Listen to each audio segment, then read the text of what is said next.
Recently, while attending my Sunday school class, the teacher asked this question: if you had one request of God, what would it be and why? As I sat there and I pondered and I listened to the other members of the class give their requests and why, as I began to think, the thoughts that conjured in my head was a little lengthy. So I said, well, next I'm going to put my request on hold, and the following Sunday it will be my turn to stand before the class and ask for praise report and prayer requests. And I said, I'm sure that if I talked to my teacher, he would allow me a few minutes to share with the class my requests and my reasons for my request. So sure enough, I asked him if I could do it, and graciously he did. So the following Sunday, I stood before the class and I said, hey, I just believe that I want to give my answer to the question that was asked last Sunday. If I had one request of God, what would it be and why? And what God put on my heart, I think it was worthy of me asking the teacher rather, for a few minutes to express myself. But this is what he put on my heart. If I had one request of God, it would be that all of God's creation, all human beings, would learn to appreciate and respect God's creation the way God intended for it to be appreciated and respected. Now, what I mean by that, I'm going to use the analogy.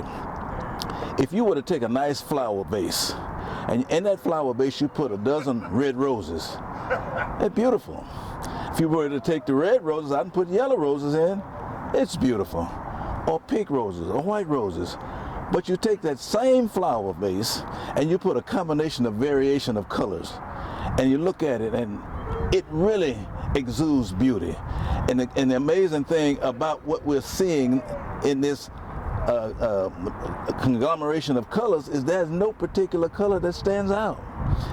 Not the red, not the white, not the blue, whatever the colors are, they're all together the way God intended for it to be. I'll give you another example. If you look across the sky, you look at the rainbow, you see a multiplicity of colors. No one particular color stands out over the other. That's how God expects us to be harmonious like that. Like the bouquet of flowers that's with the assortment of colors, like the rainbow, no particular flower stands out, no particular color in the rainbow stands out. But this is another thing that God puts on my heart. The earth is God's earthly vase. And in his earthly vase, he has a combination of colors of people that he's created. And it's his intention that we all come together and we live together peacefully and harmoniously. And just like the flowers, just like the rainbow, no particular color stands out above the other. One other thing, if you notice one thing about the bouquet of flowers with the assortment of colors, they all had one thing in common. They were all flowers. We, at this earthly vase of God's a rainbow, so to speak, there is no particular color that stands out. We have one thing in common. We are all of the human race created in God's image. So my thing is that if we were to respect, appreciate God's creation the way he has displayed it with the multiplicity of flowers, with the rainbow across the sky, we would live harmoniously like God intended for us to live.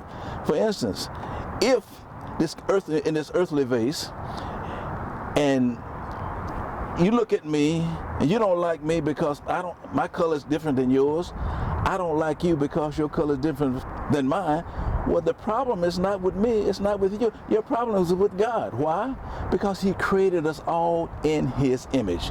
We are all of the human race created in God's image.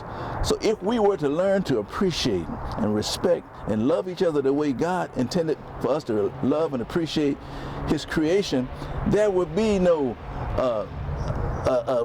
Mother Emanuel Church. There would be no Parkland School in Georgia. There would be no Buffalo, New York. There would be no Hyde Park, Illinois. There would be no Las Vegas. Everything would be harmonious. We would walk and live in love. And now, to kind of put the icing on the cake where I'm going, my wife shared this with me a little while back. It was so amazing. She said her grandmother was in a coma. In fact, she had been in a coma for about 4 or 5 days. They were praying for her. And at the 5th day, she woke up, and they called her mother. And they was around her hospital bed, and they said, "Oh, mother, we're so glad that you woke up. We've been praying for you. We thought we had lost you." And mother looked up with that smile on her face, and she said, "I was in heaven." They said, "What?" "I was in heaven. I was walking through this beautiful field. As far as the eye could see, I saw beautiful flowers, beautiful trees. It was just so amazing. I never saw anything like it." And then she said, "And as I was walking, I saw Jesus, and I reached out to grab his hand, and he stopped me, and I woke up." So they thought mother was being delusional. They said, "Oh, mother, if you saw Jesus, what color was it?" She said, "He was the color of the field." So the point is, God is the color of his creation. He has no respect of persons. There's none he loves better than the other. He loves us all equally, and we are all one in his eyesight. So if we learn to just appreciate God's creation, and respect his creation, we would live the way God intended for us to live. Peace and in harmony, glorifying our Father which is in heaven.